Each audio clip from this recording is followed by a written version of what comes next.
زیر تمام وہ شائع ہوتا تھا، اس میں ہماری پہلی کہانی چھپی تھی۔ ادبی صفحہ جو کوئٹہ جنگ کوئٹہ سے آتا ہے، اس میں بھی ہماری کہانیاں چھپنی شروع ہوئیں، افسانے، کہانیاں، اور پہلی تحریر جس طرح وہاں چھپی اس طرح سے کوئٹہ سے بھی چھپی۔ اچھا، یہ بتائیے کہ اب تک ماشاءاللہ آپ کتنی کتابوں کے مصنف ہیں، نثر کی اور نظم جی کی؟ الحمدللہ، جی نظم کی کتابیں میری آئی ہیں، 5 شعری نعتیہ شعری مجموعے ہیں اور 2 غزل کے شعری مجموعے ہیں۔ پہلی کتاب میری نعتوں کی 2010 میں شائع ہوئی، جسے ماورا پبلشر لاہور نے شائع کیا۔ میری ساری کتابیں وہیں سے شائع ہوئیں۔ ایک غزل کی کتاب راول پنڈی سے شائع ہوئی ہے، اور الحمدللہ ابھی مزید کتابیں اشاعت کے مراحل میں ہیں۔ 2 اچھا، کتابیں اب ابھی تک آپ کی یعنی کہ محرم الاحرام میں۔ اچھا، اب تک یعنی آپ کی 7 7 کتابیں چھپی ہیں۔ اچھا، تو کتابیں اس چھپی ہیں، اس کے میں علاوہ نعتیہ مجموعے کتنے ہیں اور دوسری شعری مجموعے کتنے ہیں؟ نعتیہ 5 مجموعے ہیں اور غزل کے 2 مجموعے ہیں۔ اچھا اچھا انتخاب میرے بہت شائع ہوئے ہیں۔ اچھا، یہ جو آپ نے ابھی ذکر کیا کہ جی آپ بچپن میں کہانیاں بھیجتے تھے، کہانیاں چھپتی تھیں اور آپ کی پہلی تحریر بھی کہانی ہی چھپی، تو کیا وجہ ہے کہ آپ یہ کتابیں شاعری کی تو آپ کی چھپی ہیں، لیکن کوئی کہانیوں کی کوئی کتاب یا افسانوں کی کوئی کتاب کیوں نہیں چھپ سکی؟ جی وہ کہانیاں جو ہیں بہت کم مقدار میں ہیں۔ اس کے بعد جب ہم نے شاعری شروع کی تو پھر کہانیاں لکھنے کا موقع نہیں ملا، اور افسانے کچھ اتنے زیادہ نہیں ہیں، لیکن ہماری کوشش ہے کہ ہم مزید اس میں اضافہ کر کے ہمیں ٹائم ملا تو کچھ کہانیاں اور افسانوں کا ایک مجموعہ جو ہے نا لانے کی کوشش کریں گے۔ ہمارا ارادہ ہے کہ وہ چیزیں بھی ہماری کتابی صورت میں محفوظ ہو جائیں تاکہ لوگوں تک ہمارا جو کام ہے وہ لوگوں تک پہنچ سکے۔ صحیح۔ اچھا نیازی بھائی، یہ بتائیے کہ کہتے ہیں کہ شاعری اترتی ہے، کیا آپ پر بھی اترتی ہے یا آپ کو موضوع کرنی پڑتی ہے؟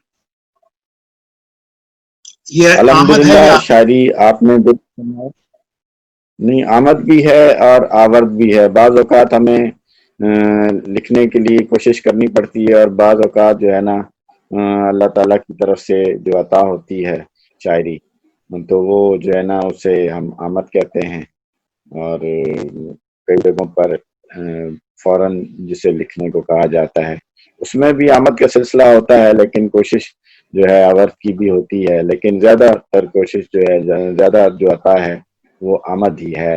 باقی اترتی ہے جو نعت نو کے قلم پر، اسے پہلے دل میں رقم دیکھتے ہیں، یہ ہماری نعت کا ایک شعر بھی ہے۔ تو ماشاء اللہ الحمدللہ ماشاء اللہ تعالیٰ کی خاص۔ جی اللہ، آپ نظم تو کہتے ہیں، کیا نثری نظم بھی کہنے کو جی کبھی دل چاہا؟ نثری نظم میں نے نہیں کہی ہے، ویسے میں پابند نظمیں کہی ہیں الحمدللہ، تو وہ اس کا بھی ایک مجموعہ تیار ہے، وہ بھی انشاءاللہ منظر عام پر آئے گا۔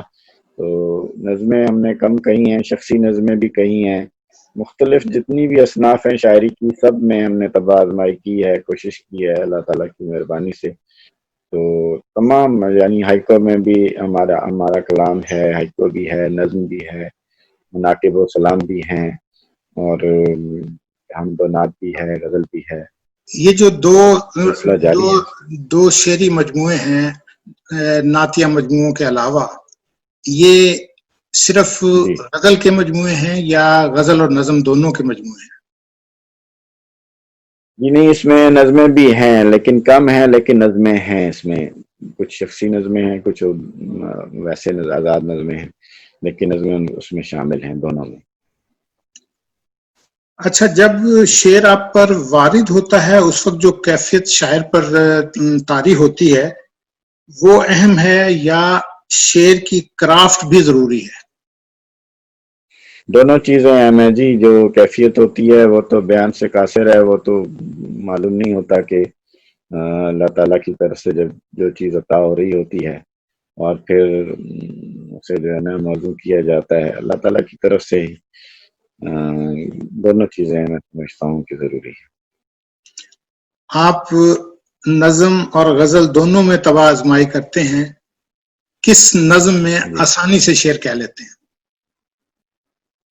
غزل میں، یعنی کہ غزل آپ کا پسندیدہ صنف ہے؟ جی بالکل۔ اچھا،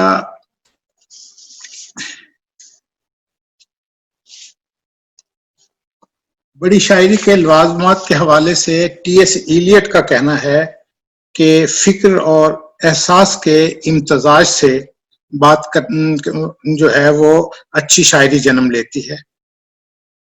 آپ یہ لوازمات کن شعراء کے ہاں دیکھتے ہیں؟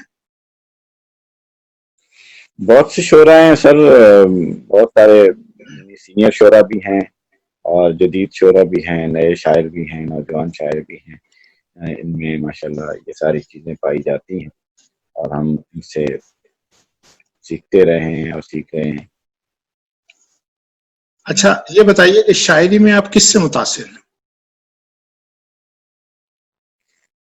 شاعری میں سر ابھی بہت سارے لوگوں کو پڑھا ہے، غالب ہیں، میر ہیں، جیسے فیض ہے، اقبال ہے، احمد ندیم قاسمی ہیں، منیر نیازی ہیں، یہ سارے شاعر، مظفر واسی نعت کے حوالے سے، اور بہت سارے نام ہیں، سارے معتبر ہیں ماشاءاللہ۔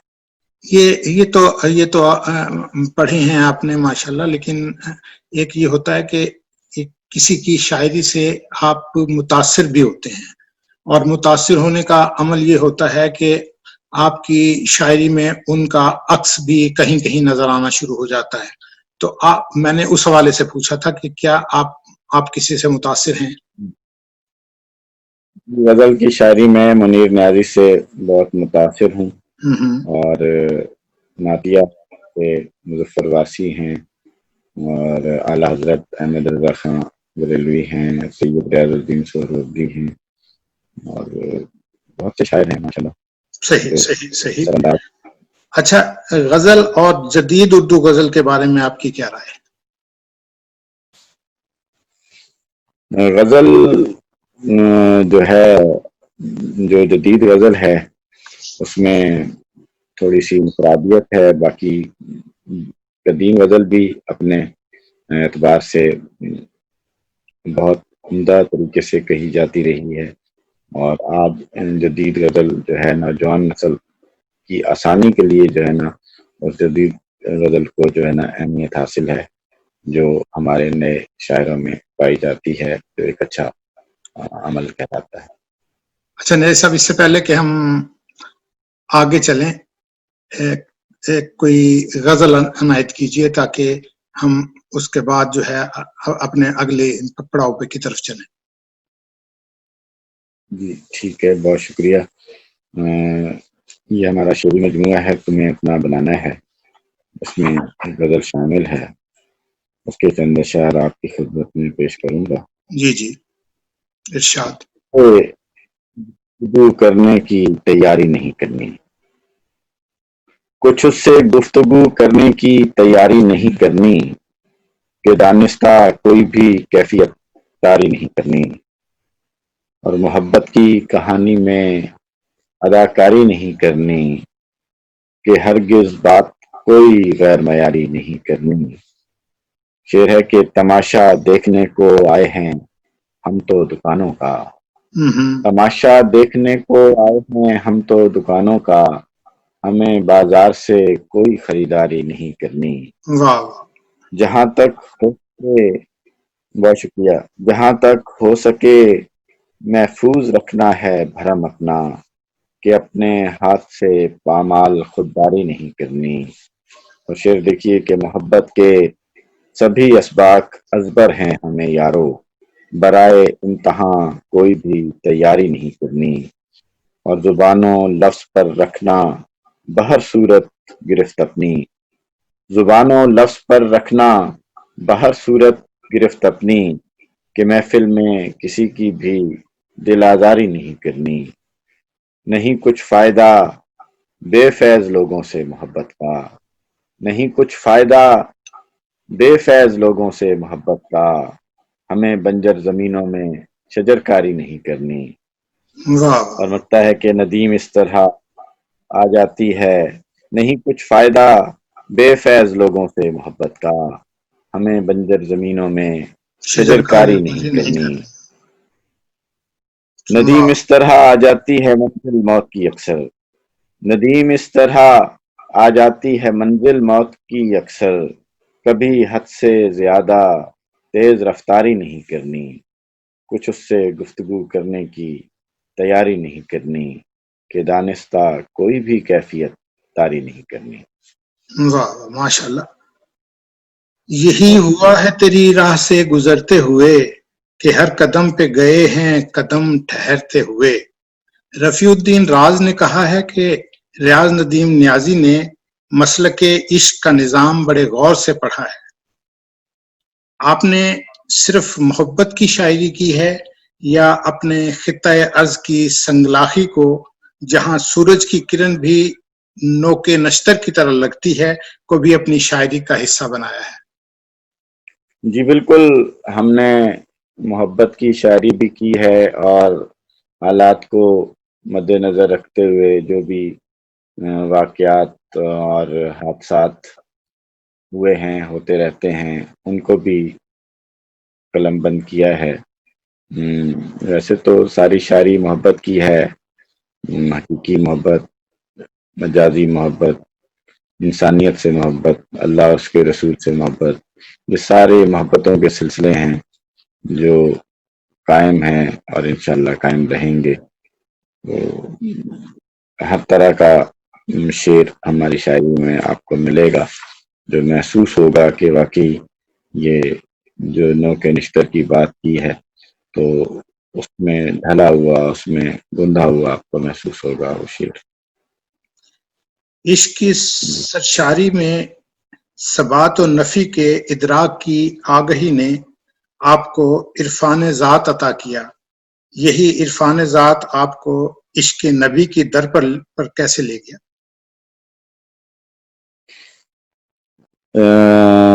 عشق نبی تو اللہ تعالیٰ نے ہمیں گٹی میں عطا فرمایا، اس کی بڑی مہربانی ہے. ایک مذہبی گھرانے میں ہم نے آنکھ کھولی اور بچپن ہی سے محلے کی مسجد میں نعتیں پڑھنا اور ایسی تقاریب میں حصہ لینا اسکول اور کالج میں بھی، اور پھر اس طرح شاعری جو غزل سے شروع ہوئی تو پھر وہ نعت کی طرف اللہ تعالیٰ نے ہمیں اس کا رخ موڑ دیا، اور اللہ تعالیٰ نے ہم سے حمد بھی کہلوائی، نعت بھی کہلوائی، مناقب و سلام بھی کہلوائے، اور یہ سلسلہ سفر جاری ہے، انشاءاللہ جاری و ساری رہے گا.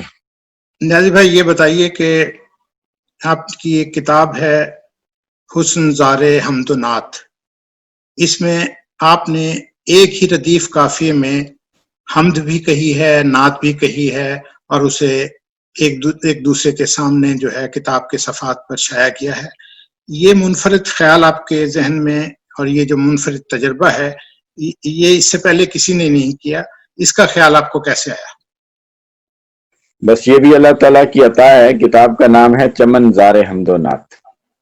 تو بس وہ کچھ نعتیں اس طرح سے ہوئیں، کچھ مشاعرے ایسے ہوئے جس میں مصرع دیا جاتا تھا یا ردیف دی جاتی تھی، تو نعت کہنے کی سعادت حاصل ہوتی رہی. تو پھر ہم نے کوشش کی کہ حمد بھی اسی طرز پر کہی جائے. اللہ تعالیٰ نے مہربانی فرمائی اور وہ اس طرح پورا مجموعہ تیار ہوا. کافی ساری چیزیں عطا ہو گئیں، حمد بھی اور نعتیں بھی. اس سے قبل یہ تجربہ کہیں نظر نہیں آیا، ہو سکتا ہے کہ کسی شاعر نے کیا ہو، لیکن اللہ تعالیٰ نے یہ کام ہم سے لیا، اور یہ ہماری دوسری کتاب ہے جسے 2019 میں قومی صدارتی سیرت ایوارڈ سے نوازا گیا. اس سے پہلے بھی وہ جو آقا کا نقش قدم دیکھتے ہیں اس کو بھی اس پہ بھی قومی آپ کو صدارتی ایوارڈ ملا سیرت تھا؟ ایوارڈ سے نوازا گیا تھا. صحیح. جی اچھا، جی، اور یہ دوسری کتاب ہے. تو اس میں یہ جو جی حمد کا جو آپ نے تجربہ کیا، یہ حمد جو آپ نے کہی ہیں، تو ایک یہاں حمد عطا کیجیے. جی.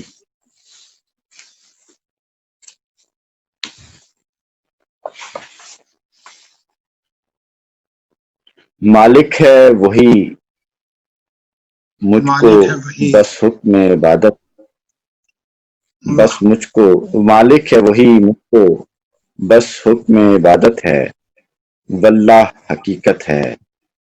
مالک ہے وہی مجھ کو بس حکم عبادت ہے، واللہ حقیقت ہے۔ جو کچھ بھی ہے دنیا میں بس اس کی ہی قدرت ہے، واللہ حقیقت ہے۔ کچھ کام نہ آئے گا یہ جاہو حشم لوگو، لے آؤ جو ہے نیکی۔ سچ یہ ہے کہ محشر میں اعمال کی قیمت ہے، واللہ حقیقت ہے۔ اور شعر دیکھیے کہ تخلیق کیا جس نے انسان کو مٹی سے، تخلیق پھر کیا ذہن جس کو رسا بخشا۔ تخلیق کیا جس نے انسان کو مٹی سے، پھر ذہن رسا بخشا۔ اس قادر مطلق کی ہر شخص پہ رحمت ہے، واللہ حقیقت ہے۔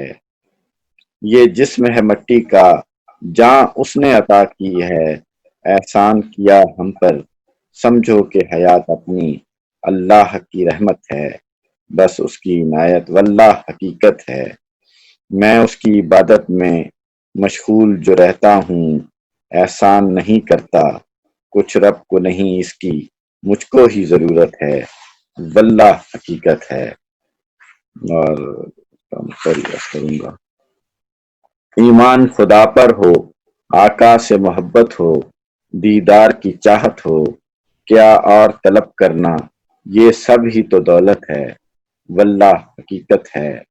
بخشا ہے ندیم اس نے لکھنے کا ہنر مجھ کو، اور فکر کی نعمت بھی، میں حمد لکھے جاؤں یہ عین سعادت ہے، واللہ حقیقت ہے۔ سبحان اور اللہ اسی بہر سبحان میں نعت کے وہ میں آپ سے ہیں، وہی سرکار کی جی جی ارشاد جی میں آپ سے سرکار کی چاہت، جی ارشاد کیجیے سرکار کی چاہت تو اللہ کی چاہت ہے، واللہ حقیقت ہے۔ اور جس دل میں یہ چاہت ہے بس رب کی عنایت ہے، واللہ حقیقت ہے۔ وہ پہلے ہم درس کی تھی، اس میں ابھی نعت کا رنگ دیکھیے۔ عاشق ہے جو آقا کا طیبہ کا ہے دیوانہ، اللہ کا وہ بندہ رہتا ہے مدینے میں، اس شخص کی قسمت ہے، واللہ حقیقت ہے۔ پھر دیکھیے کہ پھر کیوں نہ بلائیں گے سرکار محبت سے، اس شخص کو روضے پر ڈرتا ہے گناہوں سے، اور نیکی کی عادت ہے، واللہ حقیقت ہے۔ میں سوچتا رہتا ہوں آتا ہے خیال اکثر، پیغام یہ آ جائے۔ میں سوچتا رہتا ہوں آتا ہے خیال اکثر، پیغام یہ آ جائے، ایک نعت کے شاعر کی طیبہ میں ضرورت ہے، واللہ حقیقت ہے۔ ماشاء اللہ ماشاء طیبہ میں ضرورت ہے، واللہ حقیقت ہے۔ یوں گزریں یہ روز و شب، نعتوں کی نشستیں ہوں اور حمد کی محفل ہو، سمجھو کہ سعادت ہے حاصل جو یہ صحبت ہے، واللہ حقیقت ہے۔ طیبہ کے ہیں دیوانے، عاشق ہیں مدینے کے، نظروں میں ہماری پھر جنت بھی حقیقت ہے، روضہ بھی حقیقت ہے، واللہ حقیقت ہے۔ یہ میرا مقدر ہے میں نعت جو لکھتا ہوں، ہے رب کی عطا گویا۔ یہ میرا مقدر ہے میں نعت جو لکھتا ہوں، ہے رب کی عطا گویا۔ چاہت ہے ندیم ان کی اللہ کی نعمت ہے، واللہ حقیقت ہے۔ ماشاء اللہ اچھا نیاز بھائی، آپ نے ایک اور تجربہ بھی کیا جو کہ میرا خیال ہے کہ 3-4 شعراء سے زیادہ کسی نے نہیں کیا ہوگا۔ وہ آپ کا مجموعہ نعت ہے جس میں آپ نے غالب کی زمینوں میں نعت کہہ کر اس کہیں اور ایک یہ مشکل کام جو ہے اسے سر انجام دیا، تو کیا یہ مشکل کام نہیں تھا؟ اور کیا آپ کو اس میں اسے پورے مجموعے کو، کیونکہ غالب کی زمین میں غزلیں اور نظمیں تو بہت سے شعراء نے کہی ہوں گی، لیکن پورے مجموعے کو غالب کی زمینوں میں کہنا اور اس کو اس ادا سے اس کی ادائیگی کرنا، کہ حق ادا ہو جائے، تو کیا آپ کو یہ مشکل نہیں لگا؟ جی، کام تو بہت مشکل تھا، لیکن جب اللہ تعالیٰ کی مہربانی اور اس کی عطا ہو تو پھر مشکل کام بھی آسان ہو جاتے ہیں۔ بس یہ ایک لگن تھی، ایک تڑپ تھی، ایک کوشش تھی، ایک خواہش تھی، اور مدینہ شریف میں اس کام کی تکمیل کے لیے روضہ رسول صلی اللہ علیہ وآلہ وسلم پر استدعا بھی کر کے آیا تھا کہ یہ کام میرے ہاتھ سے انجام پائے، اور اللہ تعالیٰ نے مہربانی فرمائی اور اس دعا کو شرف قبولیت بخشا، اور یہ کام میرے ہاتھوں سے مکمل ہوا۔ پاکستان میں تقریباً 6 یا 7 شاعروں نے غالب کی زمینوں میں نعتیں کہی ہیں، کہیں ہوں گی اوروں نے، لیکن 7 مجموعے جو ہیں وہ شائع ہوئے ہیں۔ ان 7 مجموعوں میں ایک یہ مجموعہ ناچیز کا ہے، تو یہ بہت بڑی سعادت ہے جو ہمارے حصے میں آئی ہے۔ اللہ تعالیٰ قبول فرمائے۔ اچھا نیازی بھائی، اس مجموعے سے ایک دو نعتیں پیش کر دیجئے تاکہ ہمارے ناظرین کو بھی آپ کے اس کام کا پتہ لگ چل سکے۔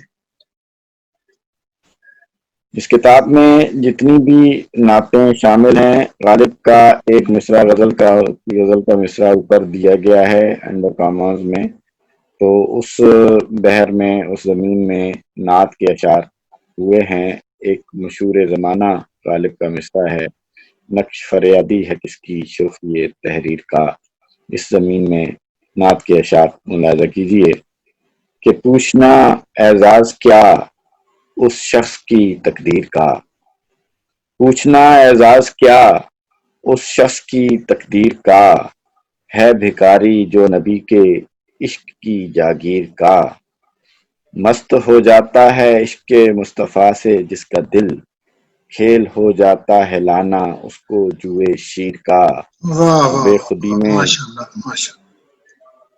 مست ہو جاتا ہے عشق مصطفیٰ میں جس کا دل، کھیل ہو جاتا ہے لانا اس کو جوئے شیر کا، بے خودی میں ان کی جانب جب بھی اٹھتے ہیں قدم، ٹوٹنے لگتا ہے ہر حلقہ میری زنجیر کا، اور جب سے لفظوں میں بسایا آپ کا حسن خیال، ذکر ہوتا ہے زمانے میں میری تحریر کا، ذکر ہوتا ہے زمانے میں میری تحریر کا۔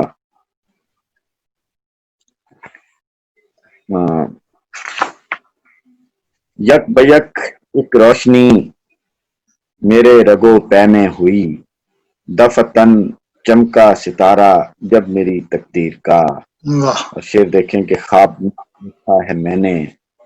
خواب میں دیکھا ہے میں نے روضہ پر نور کو، دل بہت ہے منتظر اس خواب کی تعبیر کا، رنج و غم مٹنے لگے سب ظلمتیں چھٹنے لگیں، نام ان کا لب پہ ہے یہ فیض ہے تاثیر کا، واہ وہ مصیبت میں انہیں اپنا صدا دینا صدا، وہ مصیبت میں انہیں اپنا صدا دینا صدا، ٹوٹ جانا وہ ہمارے پاؤں کی زنجیر کا، واہ اور قتل و غارت، بہت شکریہ، قتل و غارت سے کوئی نسبت نہیں اس کو ندیم، قتل و غارت سے کوئی نسبت نہیں اس کو ندیم، امن ہی پیغام ہے اسلام کی شمشیر کا، امن ہی پیغام ہے اسلام کی شمشیر کا۔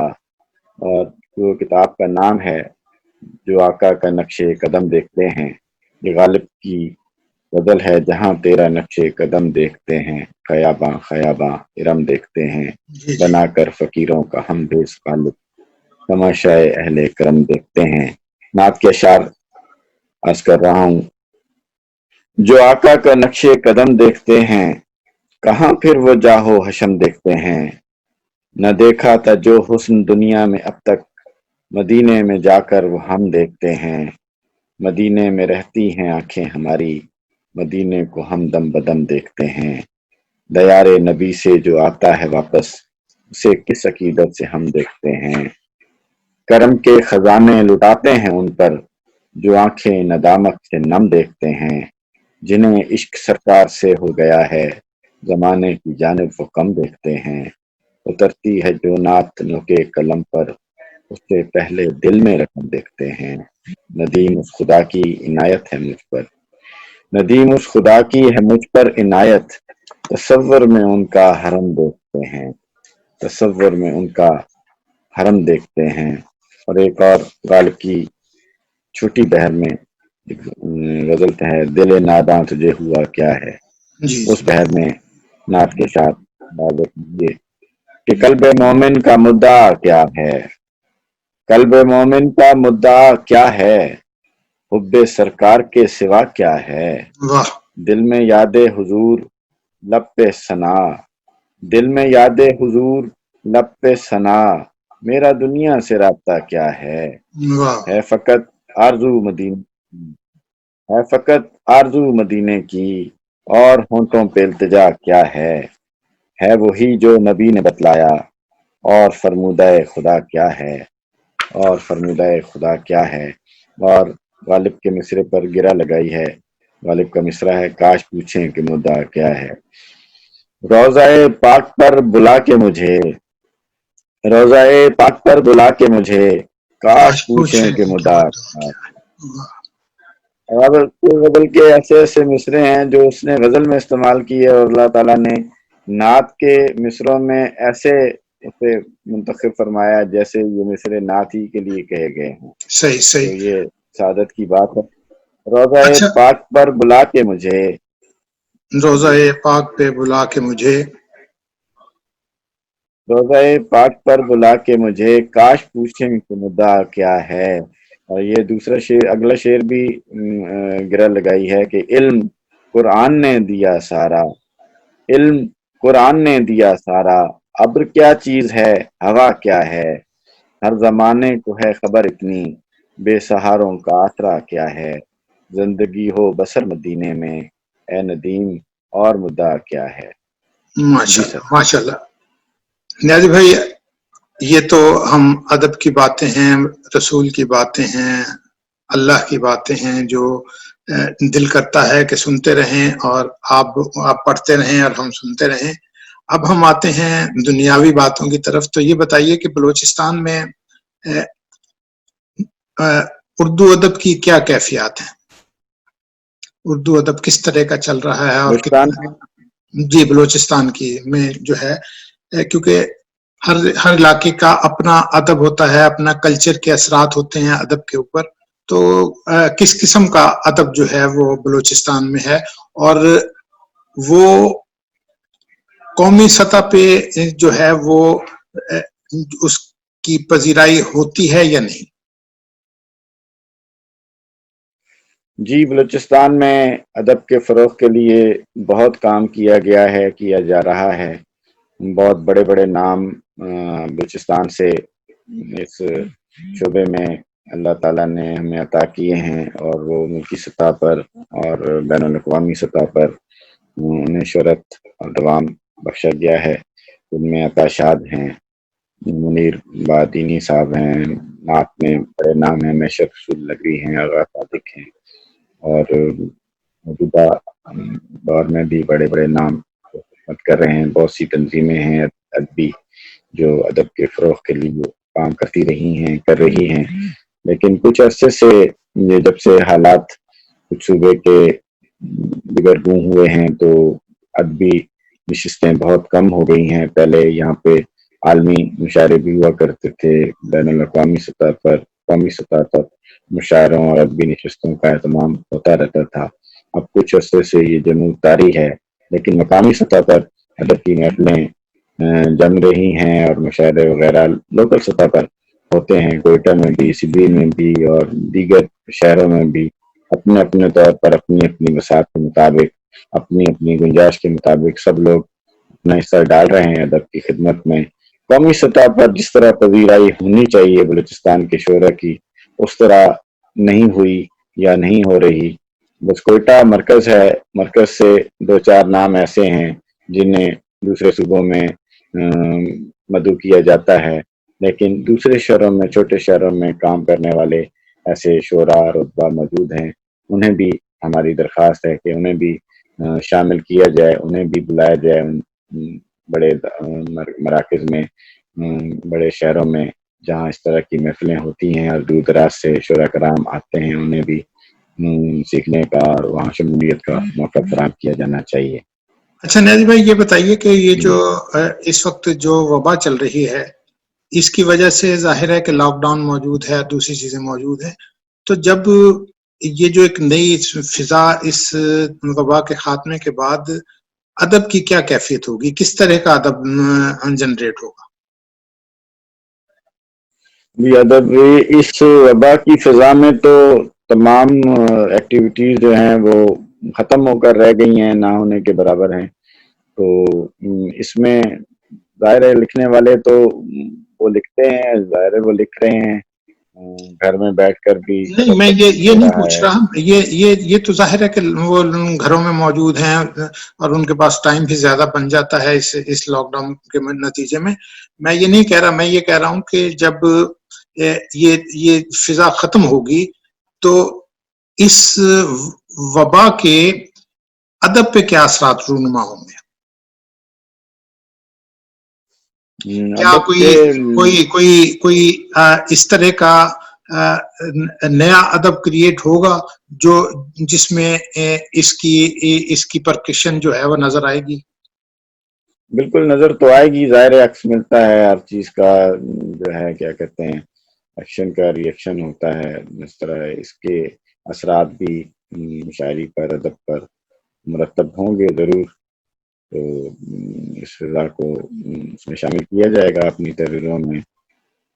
تو ہماری اچھا تو یہ دعا بتائیے یہ ہے کہ اللہ تعالیٰ۔ اچھا یہ بتائیے کہ آپ کی آئندہ کون سی کتابیں آ رہی ہیں؟ جی ہماری 2 کتابیں بالکل تیار ہیں جو انشاءاللہ یہ محرم الحرام کے آخر تک شائع ہو جائیں گی۔ ایک کتاب ہے فیضان اولیاء، جس میں برصغیر پاک و ہند کے تمام مشہور اولیاء کرام کو منظوم کیا گیا ہے۔ وہ ساری نظمیں جو ہے منظوم خراج عقیدت جو ہے وہ اللہ تعالیٰ نے ہم سے لکھوایا ہے۔ مختلف بزرگان دین جتنے بھی ہمارے بڑے بڑے نام ہیں جن کا ذکر ہوتا ہے، یہ ایک ایسی کتاب ہے۔ آج تک تمام بزرگان دین پر لکھا گیا ہے بہت ساری نظمیں، لیکن ایک جگہ پر کتابی صورت میں ہماری نظروں سے کوئی کتاب نہیں گزری۔ یہ بھی اللہ تعالیٰ نے ایک منفرد کام ہم سے لیا ہے۔ اور دوسری کتاب ہے گلزار اہل بیت۔ اس کتاب میں جو آپ نے منظوم کیا ہے، یہ بزرگان کی سیرت کو آپ نے منظوم کیا ہے یا صرف ان کی مدیت میں جو ہے وہ آپ نے اشعار کہے ہیں؟ سیرت بھی سر اس میں شامل ہے، سیرت بھی ہے، ان کی خدمات ہیں، ان سے محبت اور عقیدت کا اظہار بھی ہے، اور یہ ایسی مناقب ہیں جنہیں محفلوں میں پڑھا جائے گا اور سے یاد رکھا جائے گا۔ تو ایک اچھا تحفہ قارئین کو ملے گا اس کتاب کی صورت میں۔ اور درست۔ اور دوسری کتاب جو آپ بتا رہے تھے؟ کتاب گلزار اہل بیت کے نام سے ہیں، جس میں اہل بیت اطہار کے تمام جتنے بھی شہداء ہیں، جتنے بھی یعنی کہ اہل بیت سے وابستہ شخصیات ہیں، ان سب کو منظوم کیا گیا ہے۔ حضور صلی اللہ علیہ وسلم کے والد محترم اور والدہ محترمہ سیدہ بی بی آمنہ سلام اللہ علیہ سے لے کر سیدنا زین العابدین تک، جس میں سیدہ فاطمہ الزہرا ہیں، سیدہ یعنی آپ نے اہل بیت سمیت سب کا جو ہے وہ منظوم جو ہے اس کو خراج تحسین پیش کیا ہے۔ جی جی الحمدللہ۔ جی نیاز بھائی، اب آپ کا بہت بہت شکریہ، ہم آپ کا شکریہ ادا کرتے ہیں۔ آپ نے اپنا قیمتی وقت دیا ادبستان کو، اور اس کے پروگرام روبرو میں آپ کی شمولیت جو ہے ہمارے لیے باعث افتخار ہے۔ اب ہم آپ سے اجازت چاہتے ہیں۔ اللہ حافظ۔ بہت شکریہ سر، آپ کا بھی بہت بہت شکریہ ادبستان کا، اور آپ کا اللہ تعالیٰ کو سلامت رکھے۔ اللہ